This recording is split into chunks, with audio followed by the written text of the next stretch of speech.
Welcome back. President Trump yet again raising serious doubts about whether he would honor Article 5 of the NATO Charter if it came down to it. It's a cornerstone of the alliance. An armed attack on one nation is an attack on all.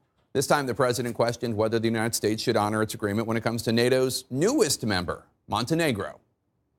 Why should my son go to Montenegro to defend it from attack? Why is that? I understand what you're saying. I've asked the same question. On the principle of collective defense, some facts that did not come out from President Trump in that interview. Article 5 has only been invoked once. That was after the United States was attacked on 9/11. Montenegro has been part of that, sending troops to Afghanistan since 2010 and agreeing in February to honor the Trump administration request to send more. In other words, whether or not the president thinks that your son should go to Montenegro to defend that country from attack, the sons of Montenegro have been going to Afghanistan to do that for the United States. Only a few dozen troops, that's true, but with a population of only 622,000, Montenegro has more troops per capita in Afghanistan than anyone else, including the United States.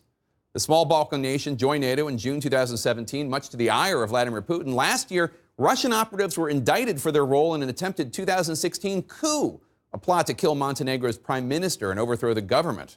Moscow, of course, denies any involvement. The U.S. State Department says that the Kremlin also tried to interfere in the country's free and fair election just last year. Now, a question I asked the White House today, though I received no answer.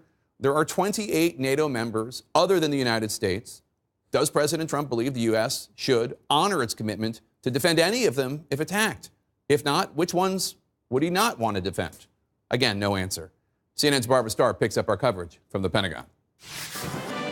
On the heels of a controversial meeting with NATO allies, President Trump once again questioning the entire point to one of America's oldest alliances. Membership in NATO obligates the members to defend any other member that's attacked. So let's say Montenegro, which joined last year, is attacked. Right. Why should my son go to Montenegro to defend it from attack? Why is that? I understand what you're saying. I've asked the same question. You know, Montenegro is a tiny country with very strong people. Yeah, I'm not against Right. or Albania. No, by the way, they're very strong people.